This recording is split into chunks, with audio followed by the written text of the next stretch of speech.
We're human beings. This gentleman recognized your energy and the idea that you really think that's important, that energy has a lot of power. However, and I enjoy our conversations, but you did, I just got back from the Bahamas and saw the damage of that hurricane.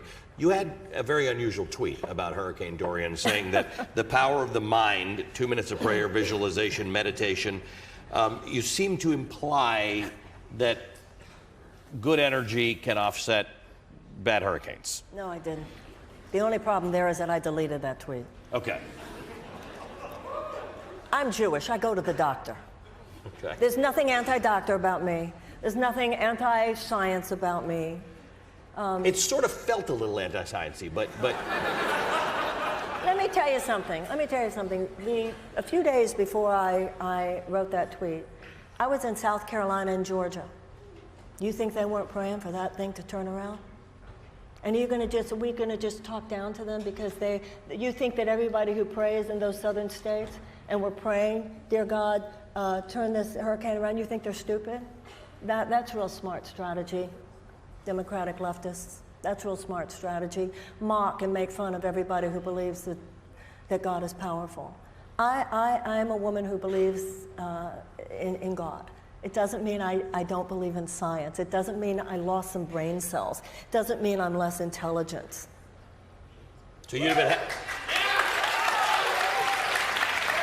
been happier to undelete that tweet. You'd rather You know just why live. I deleted it? Why? Because Joyce Carol Oates criticized it. And I'm such a fan of Joyce Carol Oates. I've read all her books, and I just went into this, oh no! And it's so stupid to delete a tweet when you're in the public eye, because all that means is it's going to get more attention. As soon as I deleted it, I went, oh no! So I have had a 35-year career working with people who's up close and personal with people whose lives were in crisis. And part of the problem I have with the conventional political system, and what I see in politicians all the time, they're telling the truth. But when you go to a court of law and you raise your hand, your oath is to not just tell the truth. Your oath is to tell the truth, the whole truth, and nothing but the truth. Now, if I go to a doctor, I need the doctor to be honest with me. Tell me if the test results say cancer, I need you to tell me, because then I'll get very serious and all kinds of intelligence will emerge from within me because I'm listening to you really, really closely, and we will talk about healing options. What our politicians do is, too many of them are told by operatives, don't tell anybody how really bad it is because that'll sound negative and it'll depress people and make them not want to vote for you. So they tell the truth but not the whole truth. I want to tell the American people, it's as bad as you fear. It's as bad as you fear. And we are going to get through this because we're American. And we are going to have a season of repair. And we are going to mobilize. And it's not during World War II. It wasn't Democrats versus Republicans, left versus right. We are all Americans. And we are going to mobilize. And I'm going to ask all of you, maybe not all of you, but I would like to ask your opinion. I think during this season of repair, we should have a mandatory national service 1 year for people between 18 and 26 because we need you. We need to fix this climate. We need to fix this country. Put up your hand if you like the idea of national service to save the climate. To save the country. It's not just the climate. Right, it's a season of repair. We cannot look at the kind of social breakdown that we are facing if we do not make a fundamental pattern disruption. It is unwise of us, even foolish, deeply naive of us, to think that we can just incremental change our way to the kind of economic, social, and political transformation that we need in this country. Entering a new era, and it is a fundamentally different era.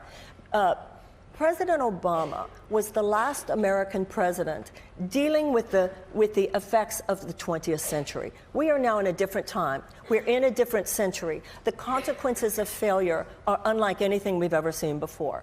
The consequences of failure are the possibility of global catastrophes on a level we have never seen before. When you talk to people, you know, Martin Luther King Jr. said, you have very little morally persuasive power with people who can feel your underlying contempt. And I think that many of those guys feel this contempt.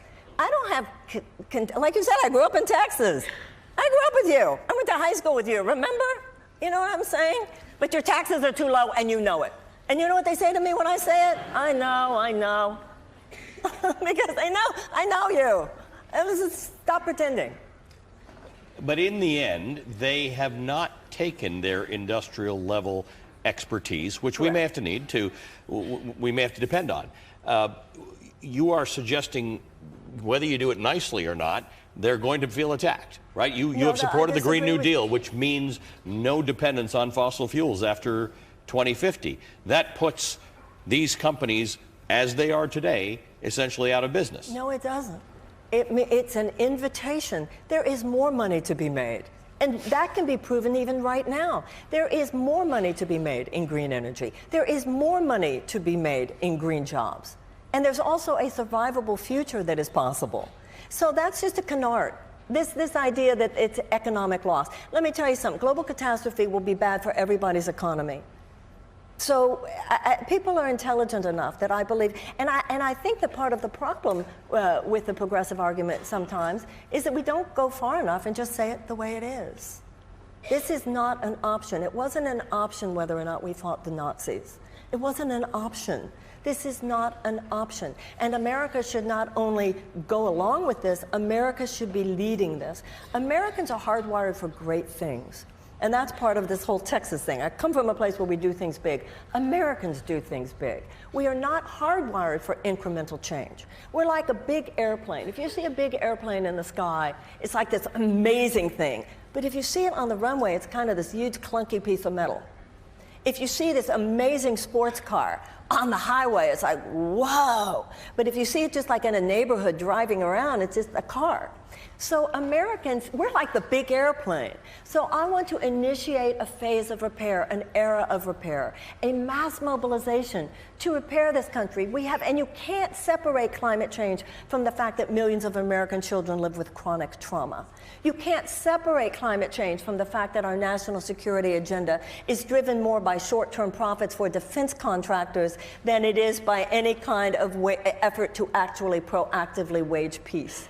It's like choose your poison. All of these things will kill us if we allow ourselves to just acquiesce to this pattern by which we continue to move along the road we're on. Really, we have to talk about the very nature of capitalism itself. Now, I'm not anti-capitalist. I'm for capitalism with a conscience. But what started happening in 1980 is a virulent strain of capitalism. It is a virulent strain of capitalism that puts short-term shareholder profit before all else, before the safety and welfare of the workers, before the safety and the well-being of the environment, the community, etc. And it justified its failure to listen. It justified its failure to even be open to a conversation about what this was doing to the planet. So as long as you had that virulent strain of capitalism, which is an amoral system, the issue here is not that we have an economic system that is immoral, but we have an economic system that is amoral. And an amoral economic system leads to immoral consequences. Amoral insofar as it does not calculate morality into its outcome. They weren't sitting there saying, how are we going to screw the people? How are we going to kill indigenous cultures? How are we going to mess with the Amazon? No, that's not what they did. It's not like that. It's that we feel justified in not even considering those things. Moral, ethical considerations, that's not our job. Our job is short-term profit for the shareholders. With complete blinders on, don't talk to me about any other stakeholders. That is a virulent form of capitalism. But it is the one that makes people a lot of money in this world. Well, a very small amount of people are made money by that, and a very large, massive group of people suffer because of that. And that's why we need a revolution in our times. All right.